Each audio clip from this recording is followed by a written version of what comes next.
So good, so good, so good. Everything you want for summer is at Nordstrom Rack stores now and up to 60% off.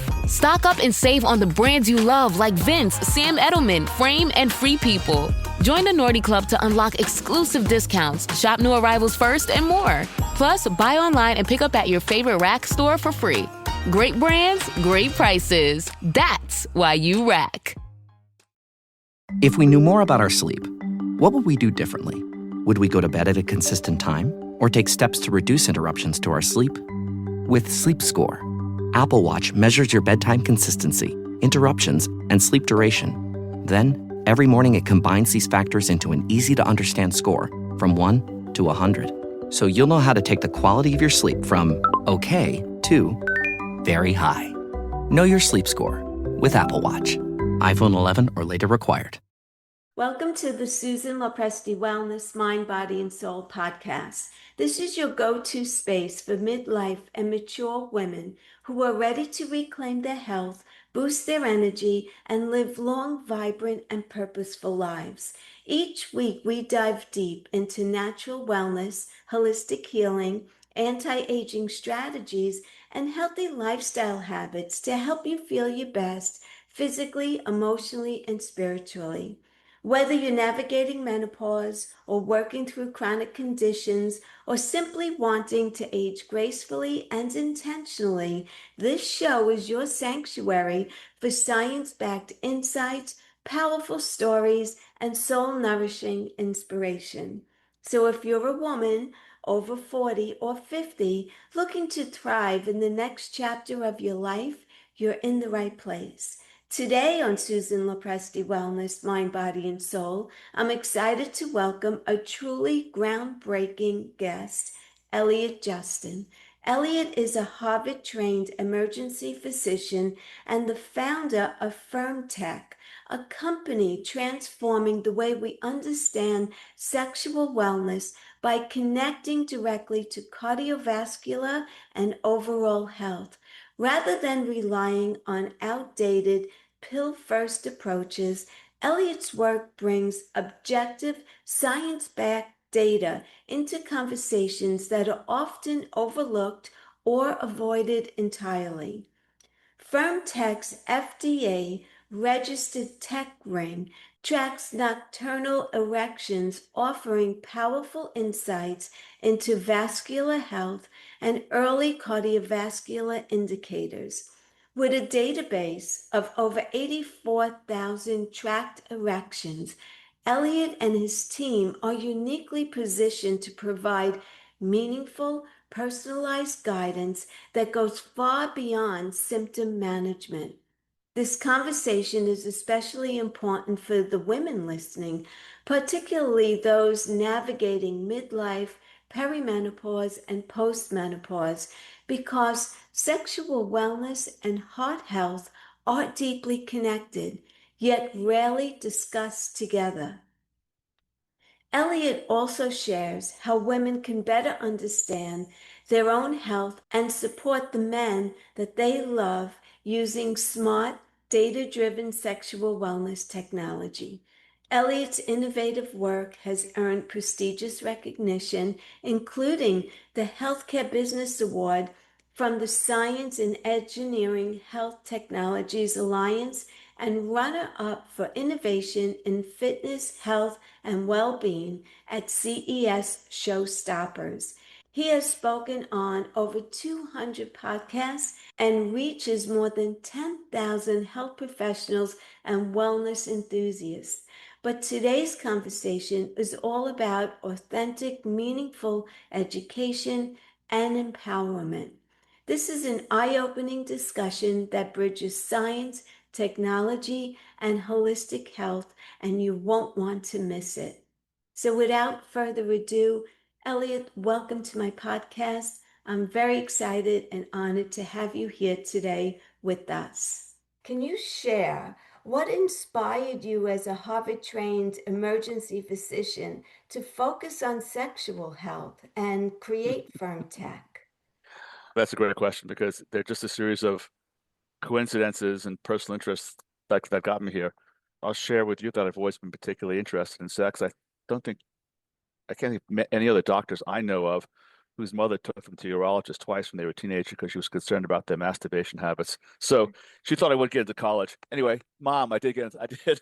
So, uh, that's a sense of, of who I am. I live in Montana and I ride horses.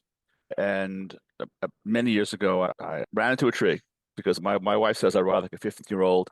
I say I ride at least like a 25-year-old, but I can be fairly, let's just say, feckless, not reckless. There was a tree that had fallen over a trail, and someone had cut the tree so you could walk underneath it, but you couldn't ride underneath it, especially if you're going about 30 miles per hour on a horse and weren't in, and was having a great time and not looking in the right way. So anyway, hit the tree. I certainly broke that tree into many pieces, but I also broke 6 ribs and 6 vertebrae. Unfortunately, I didn't have a spinal cord injury, but that got me interested in what's been done to rehabilitate sexual health in men and women who have spinal cord injuries, because this obviously be profoundly valuable. And there were several papers in the medical literature, peer-reviewed papers, claiming that they were able to neuromodulate the human sexual response in men with spinal cord and multiple sclerosis. So by neuromodulation, think cardiac pacemaking. Most people are familiar with. We're basically putting an electrode in the heart. We have external battery pack, and we keep the heart beating even after you're dead. So to be able to do this, especially for sex, to be able to pace make human sexuality, especially in an aging population, would be profoundly valuable because lovemaking is so important to our mental and physical health overall. And it's something that we all, pretty much everyone desires, is to have a longer lifetime of satisfactory intimacy. So I tried it out on 2 rams, 2 male sheep, and we got weak erection and strong ejaculation. But we also got defecation and urination, so it wasn't exactly bedroom friendly. So then the ordinary path would have been let's go to Silicon Valley or to New York or LA and raise $15-20 million and then test out this technology on, I don't know, 15, 20 men and name it, Brazil or Nigeria, men with erectile dysfunction to see if we could help them. Instead, I had a friend of mine who's a urology professor at the University of California, San Francisco, tried it out on me, went to his outpatient surgical facility, had his wife, who's also a urologist, implant 2 electrodes by my pudendal cavernous nerves, everyone's 2 favorite nerves that no one has ever heard of, but they're the nerves that are responsible for arousal and climax in men and in women. And they come out from under the pubic bone, and they're in the same location, men and women, under the pubic bone. So we planted electrode and we tried all sorts of amplitudes and frequencies. I felt nothing. I actually don't think, on the basis of just studying myself, I don't think we really understand the neurophysiology completely of arousal and climax in men and women. I think we have a lot to learn about it. We've come to conclusions, these urologists and gynecologists come to conclusions without a lot of data verifying what they're doing. That said, I called this Project O for obvious reasons, and I wanted to get it published, and it's really hard to get negative studies published, but about 4 years ago, a urology professor at the University of Utah heard about Project O and said he wanted to work with me to come up with a way of counting the number of nocturnal erections that men have because they're a leading indicator of cardiovascular health. I am an expert in remote patient sensor technologies. Many years ago, I had a telehealth company, actually second oldest telehealth company in the United States, founded around the same time as Teladoc, which still goes on.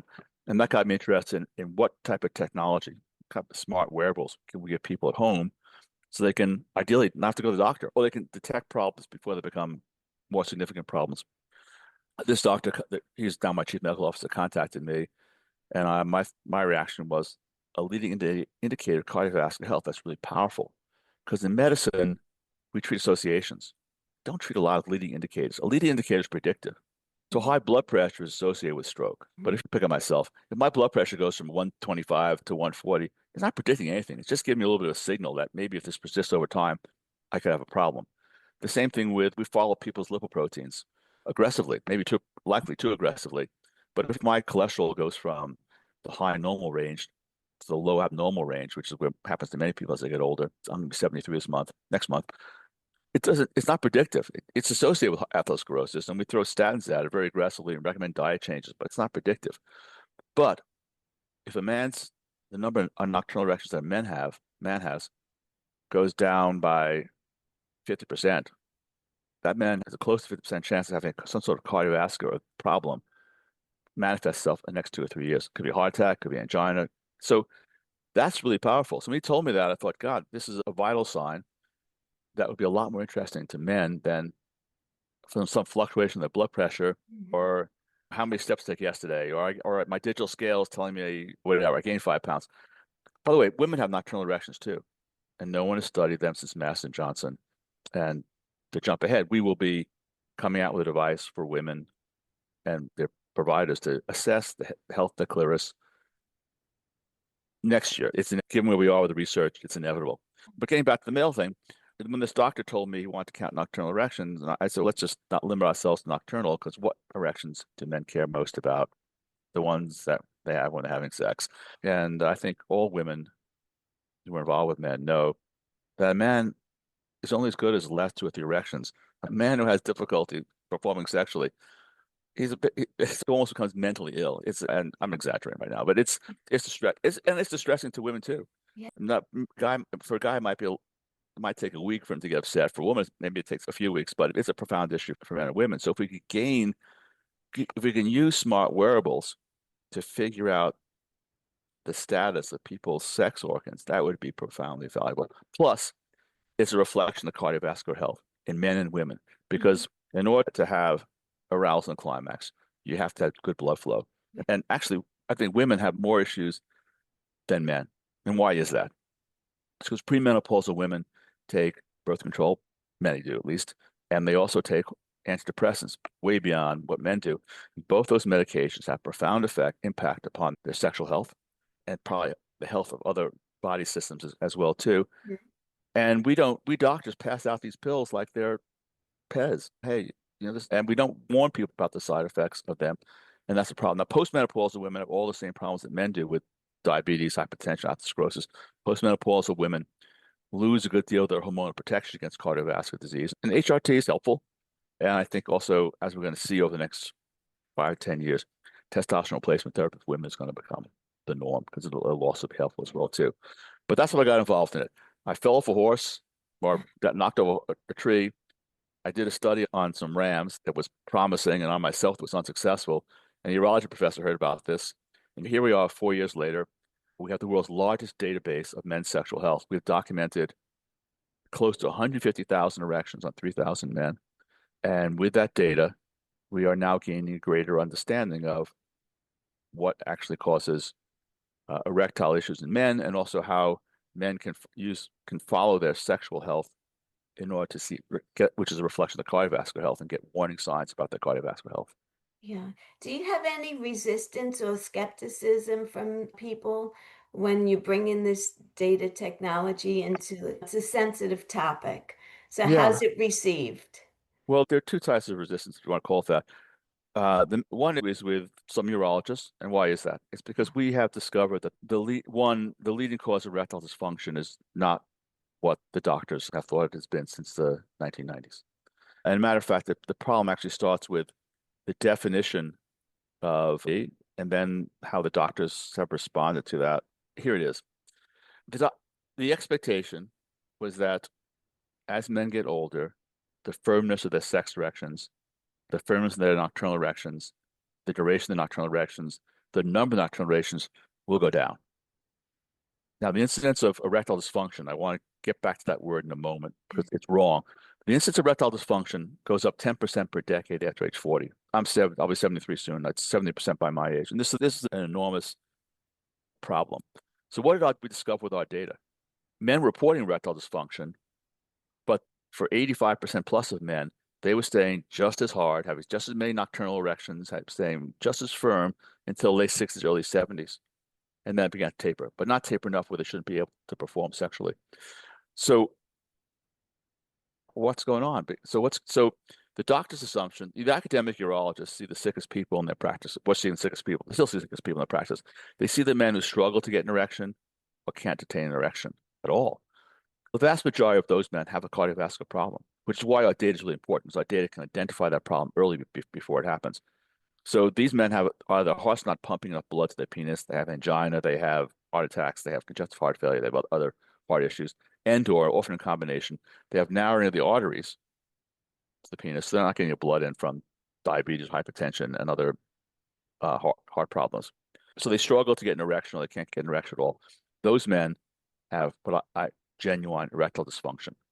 and they need to see a cardiologist and a urologist in order to suss this out, especially if a man is over 45 or 50 to get checked out. We've had 3 men that we're aware of get cardiac catheterizations and potentially have their lives saved by our technology, but really actually saved by their wives. Their wives bought our device for them, and because they didn't want to buy the device, because a lot of guys have a difficulty with this issue, and these men, at least 2 of these 3 men, were blaming their wives for their problems bed, and their Wow. wives suspected it was something else, and indeed, in all 3 cases, it was something else. So, what's really going on for most men? Why are it starts with our misstep with the fact that erectile dysfunction is mystified. And let me you said it earlier that most of your listeners are women. Let's go back in time for women, because women escape this problem. So there's something called FSD, female sexual dysphoria.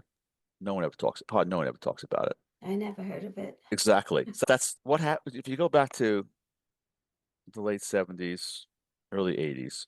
You look a little bit younger than me, Susan. I won't guess at your age, but that's when I was in medical school and resident, and got out, and I was in my prime, and I was dating, and at that time, someone, at last, for the sake of women, and this person should be hailed as a heroine or a hero by feminists. Who were these people?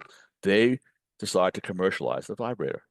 So the vibrators have been around since the mid-19th century. They were steam-powered vibrators that were female massagers for female problems, but they were vibrators.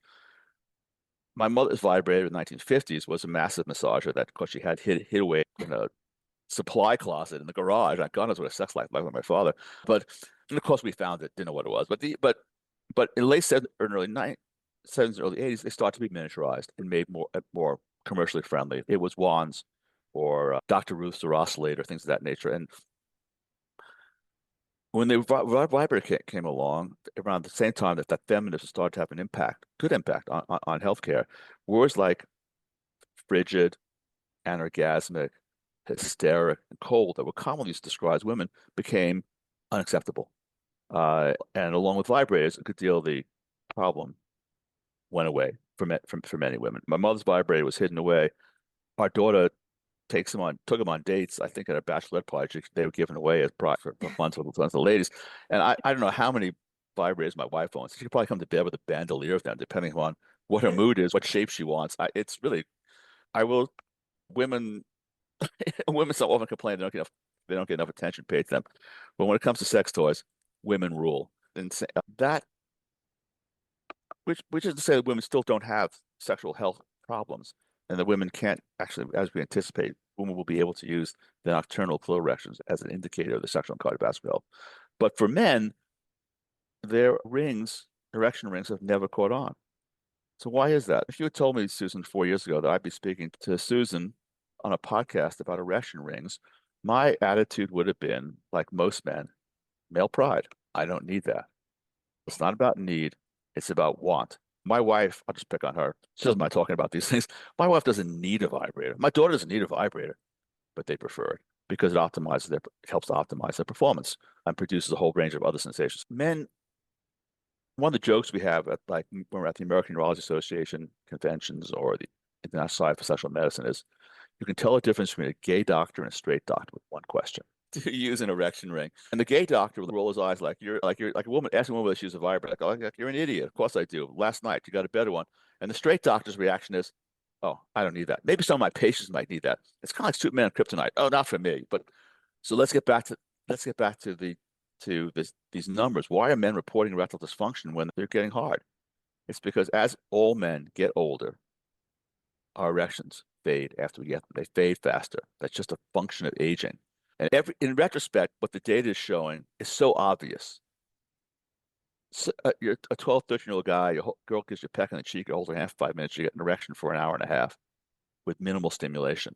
It doesn't happen when you're 25 or 35. It certainly doesn't happen at my age because your erection fades faster for a variety of reasons. But one of the physical reasons is, it's not just mental. One of the physical reasons is, as we get older, the smooth muscles around our venules, our small veins, get weaker, and the venules get stiffer with age. They don't pump blood back to the heart the way they did. Women have this issue as well too. If women actually have more fragile, if you will, their microvasculature, the small veins, age faster than men. If I sit on a plane for 8 hours, My socks get tight, my rings get tight. It didn't happen to me when I was 25 or 35 years of age. Right. Why is that? It's because I'm not pulling blood back to my heart the way I did. The impact of the penis is blood is not being held in as well.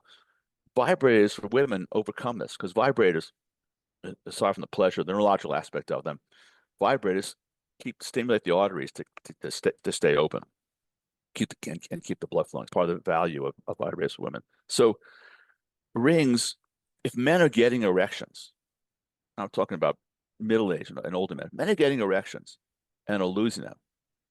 It can be multifactorial. Now, it could be, unfortunately, women too, medications that we doctors prescribe, certain antihypertensives, antidepressants, anti-anxiety medications, interfere physically with our ability to sustain erections. Or more commonly, it could be a lack of confidence. For whatever reason, I failed the last time. I shouldn't have had that third cocktail. Why do we stay out an extra hour dancing? I'm doing too tired after this. All those, I'm worried about paying the mortgage. There's a baby crying in the next room. We had I think my wife is cheating on me. Whatever the reason is, if a man gets an erection, he's getting blood in. He's pumping enough blood in. Now, a pill helps. Pills put a little more blood in, but they don't keep it there. The therapy needs to be directed, in the vast majority of men, to keeping blood in the penis, and only a ring will do that.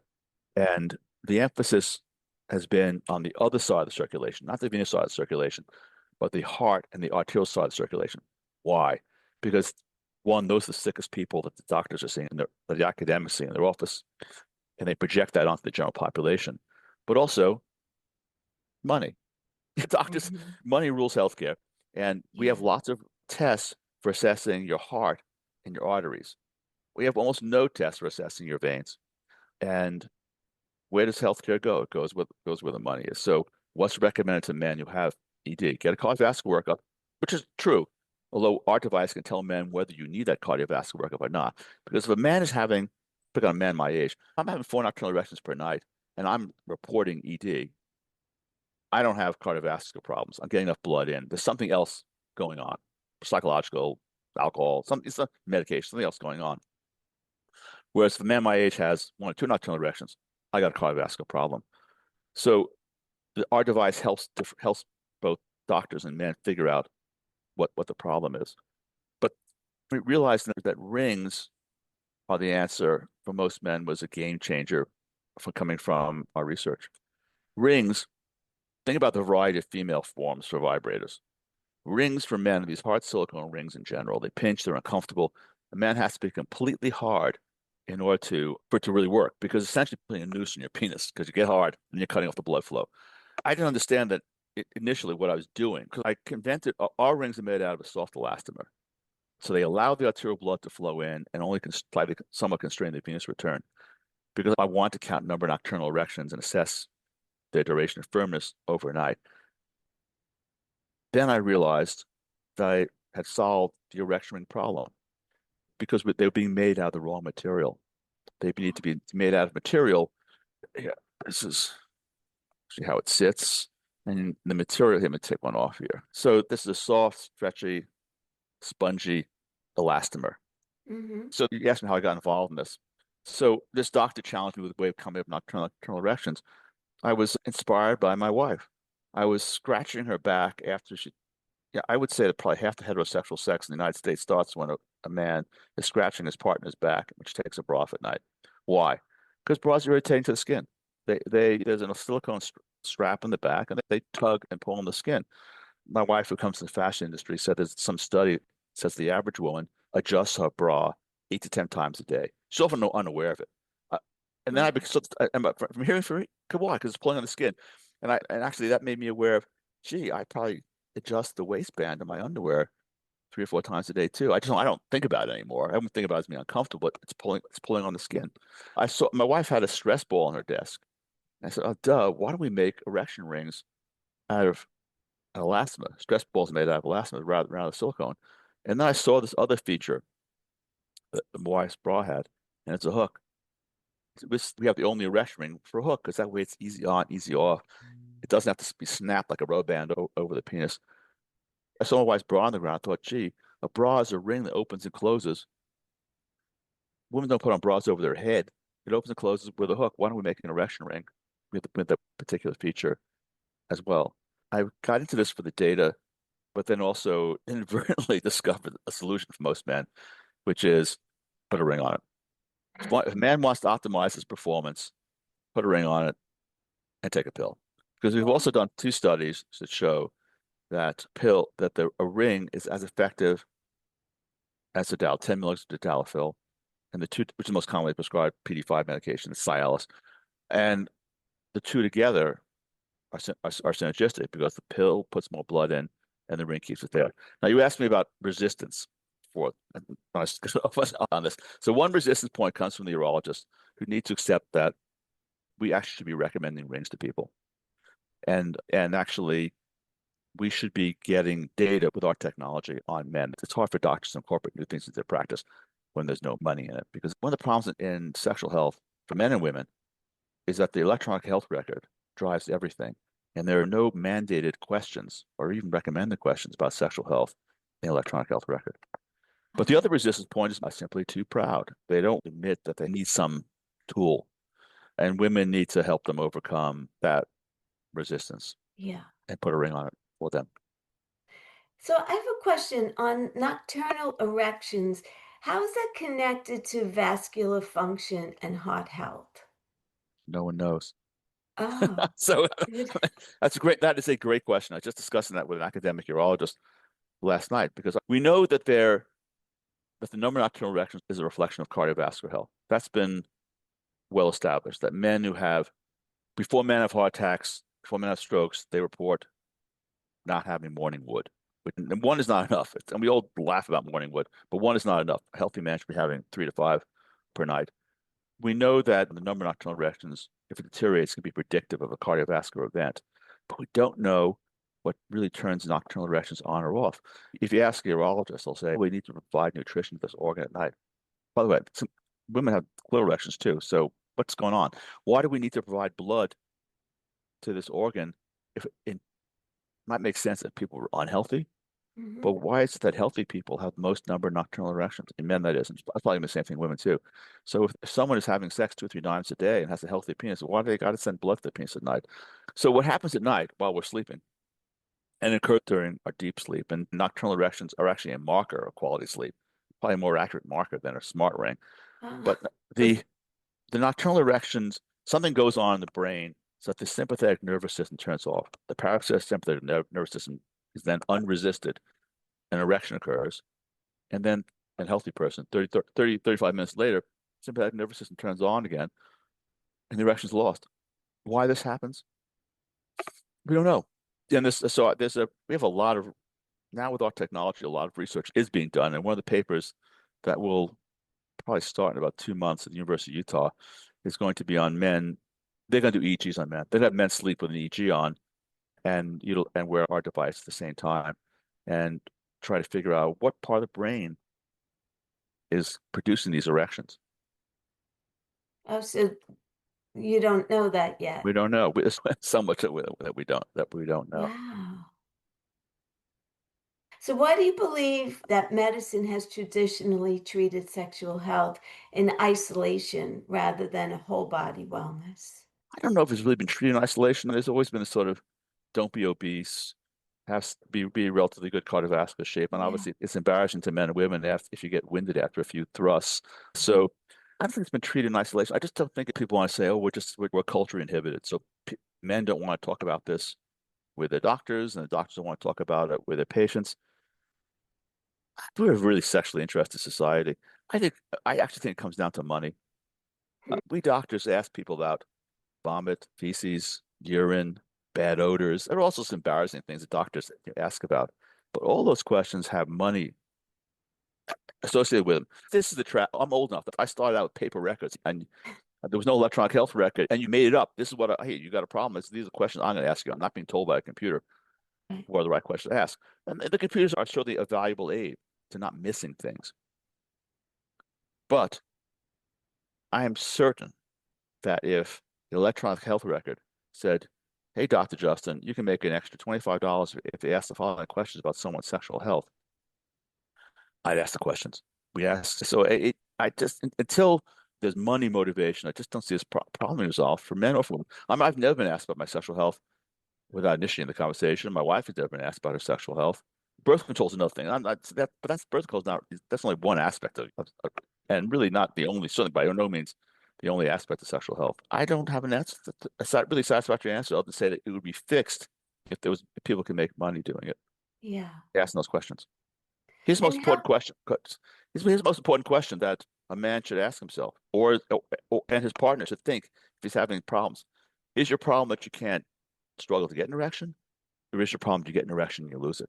So if you don't mind, Susan, let me get back to the definition of erectile dysfunction and what's wrong with it. okay. Because when we label someone as having ED, or they label themselves, and they don't really have ED, they just have a problem that can be solved with a pill and a ring, it's not really ED. So it's just a source of shame, at least often a delay in figuring out what the problem is. So the International Society for Sexual Medicine defines erectile dysfunction the following way. I'm paraphrasing, men who can't achieve an erection is one group. Men who can't maintain an erection. These are two totally separate groups. They don't belong together when things are being researched. And then the last part of the definition is, or can have satisfactory intercourse. How do you define satisfactory? And by the way, intercourse is often not what people are doing. Penetrative sex is not the be all and end all. It might be the be all and end all when it comes to research, but that's to my mind like 50 years out of date. It's just so most men don't really have ED. They just have fading erections of aging, or venous leak, as doctors call it. And the answer is a pill and a ring. Now, for women, it's going to be interesting because when we assess clitoral blood flow in women, we'll be able to identify where the problem is related to a heart problem, an arterial problem, whether it's due to medications. We'll be able to assess for women what's the right dose of an anti-anxiety medication. Maybe you don't want to take either one of those things at all if you're premenopausal. And for postmenopausal women, especially with the emergence of testosterone replacement therapy, we'll be able to say, what's the right dose for you? Because another thing I really dislike about the conventional doctors, and I'm one of them, is we treat everyone as if they're one size fits all. Yeah. And that's stupid. Look, Susan, you and I are obviously different genders, different ages. If you saw a doctor with high blood pressure and they just put us on the same pill, said come back in 3 months, 6 months, that's dumb. They should want data. They should say, take this pill. I don't know if it's going to be right for you. Let's get a blood pressure cuff. Give me 2 readings a day for 2 weeks. Come back in 2 weeks, or let's have a telehealth visit in 2 weeks, and let's review your data. Let's see if this is the right pill for you. This is the right dose for you. For women, what are some signs that they should be paying attention to in themselves or their partners that may indicate deeper, maybe cardiovascular issues? Anyone who's diabetic, hypertensive, should want to know I'm talking about men, right? Should want to know their sexual health data early on. When it comes to sexual health, I think the key question is, how many times a week are you initiating sex, and how many times a week are you receptive to sex? So, right now, in order to get testosterone therapy as a man, your doctor's supposed to ask, and if you have Medicare, doctor's supposed to ask 3 questions. How's your energy? How's your sleep? How's your libido? Everyone wants more energy. Right. Everyone would like to sleep another half hour, and no one knows what libido actually means. So when I take care of men or women, because I haven't prescribed testosterone for women, postmenopausal women, I try to make libido objective. How often? By asking about initiation and receptivity, because those are one. It's decreased in not taking the initiative is an objective signal of an issue. Now, the issue could just be psychological. The issue could just be in a relationship, or it could be related to alcohol. But it's also can be a signal of a cardiovascular problem. And so it's an important question to ask. And it's also, if you want to, look, we know that in women, women who have 3 orgasms a week with a partner have half the divorce or separation rate of women who have 3 or less orgasms a week with themselves or with a partner. Now, I'm afraid to back that with themselves or with a partner. That's really an interesting statistic. So clearly, paying attention to initiative, whether one wants to take the initiative or has active desire, so to speak, that's a risk factor both for someone's mental health, the health of their relationships, as well as the cardiovascular health. But no doctors ask that question. Yeah. They should. So what's interesting with prescribing testosterone postmenopausal women is that you can take someone who's in their 70s who misses it, and they'll say, "Gee, I initiate sex only 2 or 3 times a month now, maybe once or twice a month," and by right dosing of testosterone, you can get them to be initiating sex 2 times a week and being more receptive. Men struggle more with receptivity. Women have to put up with men, so they're more receptive. But men struggle with receptivity. Men come up with all sorts of excuses about work, money, whatever. You Yeah. blame the other person. I hate that word "you" in relationships, but often it's just a question of hormones. And I've been able to successfully treat men who are low T in their 40s to the point where I've had two wives tell me, you saved the marriage. Because there are, it's, and it's not just about the climax, obviously. The intimacy is profoundly valuable to both men and women. And so Yeah. getting data, we live in this incredible age of healthcare wearables, smartwatches, smart rings, now smart wearables for sex, getting data and using, I don't like to call them toys. They're optimizers, is profoundly important to people's overall health. Yeah. I think it's equally as important as the wearables for your health in other ways. So I think that's great. I really do. So, do you have any final thoughts you'd like to leave my audience with? Sure. I'll start with what you and I discussed offline at the very beginning. Most men don't pay enough attention to their health. That's They true. Women pay more attention to their partner's health quite often than they do. It's really, if things are really going to change for men, women have to encourage them not just to, hey, go to the gym.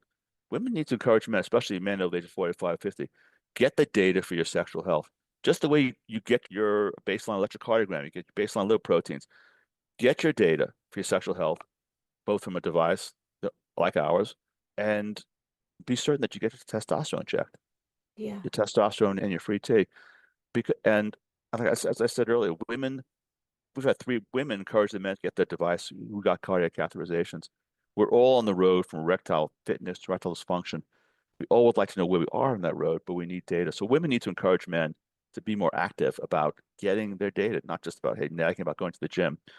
And then rings are optimizers of a man's sexual performance. And a lot of guys are just embarrassed to introduce them into a relationship. When a guy gets a sex toy, and this is just from the sex toy industry, when a man introduces a sex toy into a relationship, the woman, it gets used usually tops 3 times. If a woman introduces a sex toy into a relationship, it gets used whenever she wants it to be used. Whatever, if you're involved with a man who's resistant to using a ring, then you need to help him overcome it. Because what do rings do? They will help him to last longer, be more confident, have more intense orgasm. But most importantly, from a woman's perspective or the partner's perspective, he'll be more confident. He's not going to lose his erection, and the woman will be more confident that he's not going to lose his erection. For my wife, we actually, because we're old. Before we started using erection rings, there's sort of this rush. Hey, we're turned on. Where are we going to make love? What are we going to use? And now it's much more relaxed. Why? Because she and I know that with minimal stimulation, I'm going to stay hard for 45, 50 minutes. Probably longer than she wants me to stay hard sometimes. That's a game change. Things are so much more relaxed. Yeah. So, parting words. I'm sorry, that was rather long-winded. No, Parting words would be: if you want to optimize your man's performance, put a ring on it, and have him take a pill. I love that. And so, where can my audience find you and get more information? Sure, you can find us at myfirmtch.com. You can reach me personally at Elliot, Elliot at myfirmtech.com, and look forward in late this year to being able to get the world's first monitor to help the clitoris. Okay, that's great. Thank you so much, Dr. Justin. It was a pleasure to have you on. Very good information. I'm sure my audience is really going to benefit from this talk and have a conversation with their husbands. Excellent. Thank you so much. You're welcome. Thank you so much for joining me today on Susan LoPresti Wellness Mind, Body, and Soul. I hope this conversation with Elliot Justin open your eyes to just how deeply connected sexual wellness, cardiovascular health, and overall vitality truly are, especially during midlife. This episode is a powerful reminder that our bodies are always communicating with us.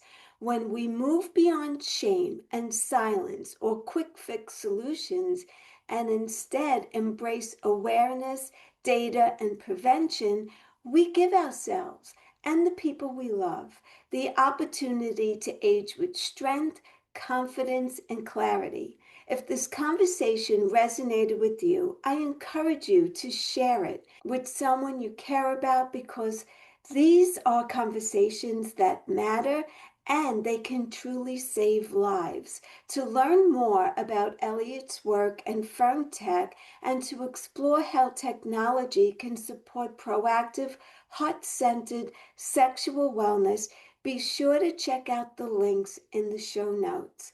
And as always, if you enjoyed this episode, please subscribe, rate, and review the podcast. It helps more women to discover these important conversations. Also, please share it out with your friends and your family who you think would benefit from listening to my podcast. Until the next time, remember, healing, vitality, and wisdom are always available to us when we choose to listen to our bodies and honor the journey. Again, thank you for listening. I'm Susan LoPresti, and this is Wellness, Mind, Body, and Soul. Have a great rest of your day.